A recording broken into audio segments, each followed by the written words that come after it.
नमस्कार, सत्यहिंदी.com में आपका स्वागत है। एक नजर अब तक की सुर्खियों पर। भारत सरकार के एक आला अधिकारी ने बुधवार को कहा कि पूर्वी लद्दाख में अगर चीन ने लक्ष्मण रेखा पार की तो भारत इसके जवाब में जरूरी कार्रवाई करेगा। टाइम्स ऑफ इंडिया में छपी एक खबर के अनुसार अधिकारी ने यह भी कहा कि चीनी सेना के निर्माण कार्य से निपटने के लिए और ऊंचाई पर जाने की कोशिश से उन्हें रोकने के लिए भारत ने लाइन ऑफ एक्चुअल कंट्रोल के पास फॉरवर्ड पोजीशन पर सेना की तैनाती बढ़ा दी है। चीन ने भारत को एक प्रकार से युद्ध की खुली धमकी दे दी है। चीन के सरकारी अखबार के मुताबिक चीनी सेना ने पठारी क्षेत्र में bombers, air defence troops, artillery, बख्तरबंद वाहन, पैरा ट्रूपर्स, स्पेशल फोर्स और इन्फेंट्री यूनिट को तैनात किया है। हालांकि ये साफ नहीं किया गया है कि पठारी क्षेत्र का मतलब क्या तिब्बत से ही है। वहीं कल रात ग्लोबल टाइम्स के संपादक ने भी ट्वीट कर धमकी भरे अंदाज में कहा था कि चीन ने सैन्य अभ्यास शुरू कर दिया है, अगर भारत नहीं माना तो युद्ध में हारने के लिए तैयार रहे।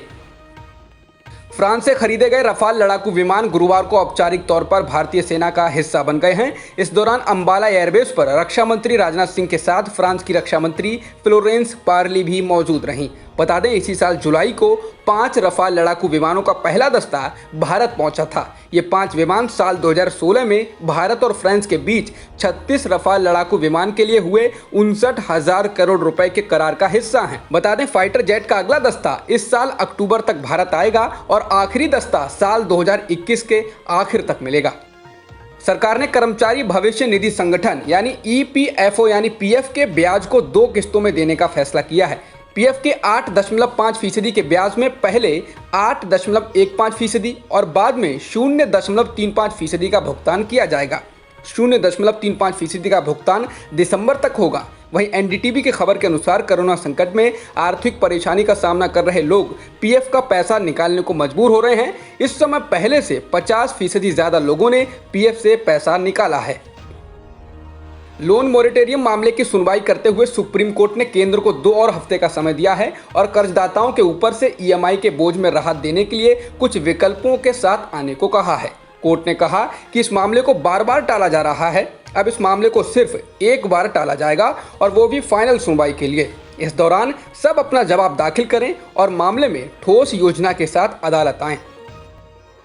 ड्रग मामले में एनसीबी द्वारा गिरफ्तार की गई रिया चक्रवर्ती पर लोकसभा में कांग्रेस के नेता अधीर रंजन चौधरी ने कहा है कि केंद्रीय जांच एजेंसियां इस तरह से अपने काम कर रही हैं ताकि सरकार में बैठे सत्ताधीश खुश हो सकें। उन्होंने कहा कि जांच एजेंसियां समुद्र मंथन के बाद अमृत के बजाय ड्रग ढूंढ कर लाई हैं और अभी भी अंधेरे में टटोल रहे हैं कि हत्यारा कौन है।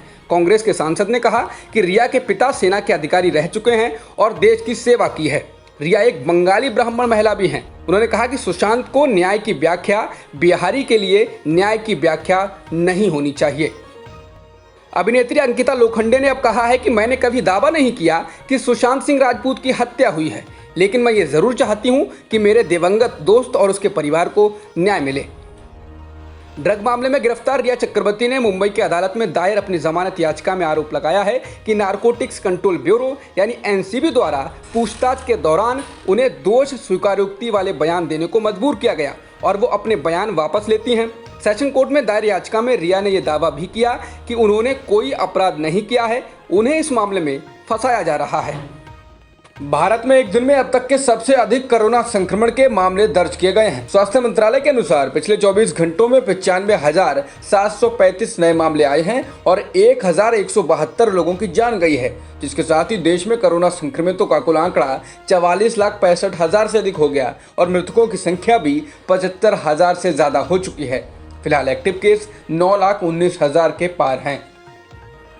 भारत में ऑक्सफोर्ड की कोरोना वैक्सीन को सीरम इंस्टीट्यूट ऑफ इंडिया बना रहा है और अगले हफ्ते से तीसरे फेज के ट्रायल भी शुरू करने जा रहा है। लेकिन उससे पहले भारत के ड्रग कंट्रोलर डीजीसीआई ने कंपनी को कारण बताओ नोटिस जारी किया है, जिसमें पूछा गया है कि जब ब्रिटेन में इस वैक्सीन के ट्रायल के दौरान एक व्यक्ति गंभीर रूप से बीमार हो चुका है तो इसका ट्रायल भारत में क्यों नहीं रोका जा रहा है। इसके अलावा अभी तक बीमार हुए व्यक्ति के बारे में कोई विस्तृत जानकारी क्यों नहीं दी गई। बता दें, ब्रिटेन में इस वैक्सीन के ट्रायल के दौरान एक व्यक्ति गंभीर रूप से बीमार हो चुका है, जिसके बाद 4 देशों ने इसके ट्रायल पर फिलहाल रोक लगा दी है। जॉन्स हॉपकिंस यूनिवर्सिटी के मुताबिक दुनिया में कोरोना संक्रमितों का आंकड़ा 2,77,00,000 से ज्यादा हो चुका है और मृतकों की संख्या भी 9,02,000 से ज्यादा हो गई है। वहीं वर्ल्डोमीटर्स वेबसाइट के मुताबिक अभी तक 2 करोड़ से अधिक लोग ठीक भी हो चुके हैं।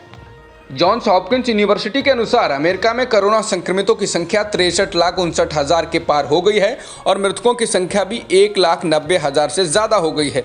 वहीं ब्राज़ील में 41,97,000 संक्रमण के मामले आ चुके हैं और 1,28,000 से अधिक लोगों की कोरोना के कारण जान भी जा चुकी है। अब तक की खबरों में इतना ही। बाकी खबरों के लिए बने रहिए सत्यहिंदी.com के साथ।